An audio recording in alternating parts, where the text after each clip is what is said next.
Tenses are a huge part of verb strings, and auxiliary verbs are a huge part of tenses, which might be surprising since they seem so small and ordinary. But look at this array of tenses and notice just how many auxiliaries there are. The fact is, have, be, and do play an integral part in tenses in multiple ways. First, whether a tense is past, present, or future is, believe it or not, usually conveyed through an auxiliary verb, not the main verb. Actually, it's the very first verbs of the string, so this only affects the main verb when there are no auxiliary verbs before it. Consider didn't look, doesn't look, and won't look, all which have the same meaning but are just in different times. Through past, present, and future, the only change is the auxiliary verb. The main verb look remains the same throughout. Now consider the present has taken. To make it past, you simply change the auxiliary verb from has to had. To make it future, you add the auxiliary will before have. Once again, the main verb taken remains unchanged. Even as verb strings get more complex, it's only the auxiliary verbs at the front that change depending on whether the tense is past, present, or future.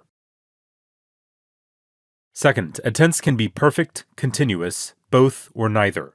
These are called aspects, and once again they are reflected primarily through auxiliary verbs. Any perfect tense must have the auxiliary have in some form. It doesn't matter if it's past, present, or future, and it doesn't matter whether it's also continuous or not. Any variation of a perfect tense must have, has, or had. Similarly, any continuous tense must have be. Regardless of what other auxiliary verbs may or may not be included in the verb string, there must be some form of the auxiliary be in order for the tense to be continuous. Of course, the auxiliary verb isn't the only thing that defines tense. There are also some special verb forms involved. For perfect tenses, you need the perfect participle, or the ed-en form. And for continuous tenses, you need the active participle, or the ing form. But the question is, which word in the verb string should take on these participle forms? If you answered the main verb, you would be correct much of the time, but that's not always the case. The real answer is whichever verb immediately follows the auxiliary verb linked to that aspect. So for perfect tenses, whichever verb follows have should be in the perfect participle form. And for continuous tenses, whichever verb follows be should be in the active participle form. These participles sometimes apply to main verbs, but sometimes apply to other auxiliary verbs. No matter which verb it applies to, the participle form is intrinsically paired with which auxiliary is before it, and you should always find the two side by side within the verb string.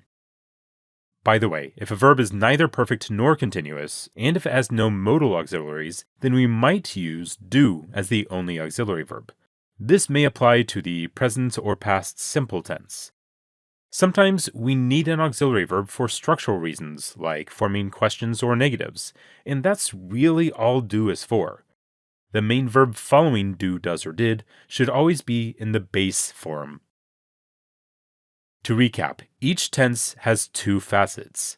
First, it establishes a time frame of past, present, or future. Second, it may feature one, both, or neither aspect, perfect or continuous. For each facet, auxiliary verbs play a key role. So the next question is, why is this important for English language learners? Well, for a number of reasons, actually.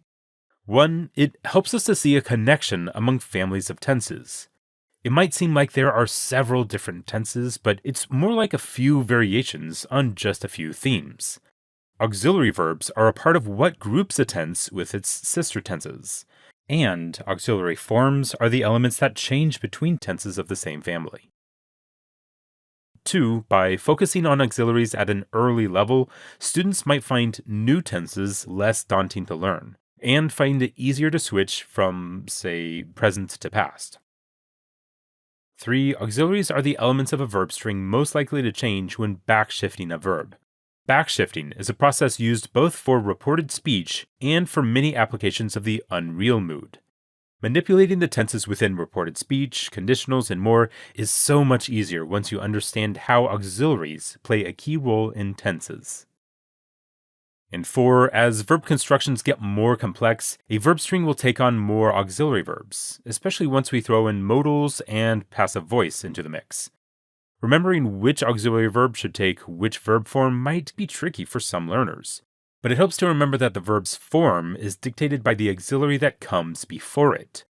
Whatever follows the perfect have must be in the perfect participle form, and whatever follows the continuous be must be in the active participle form.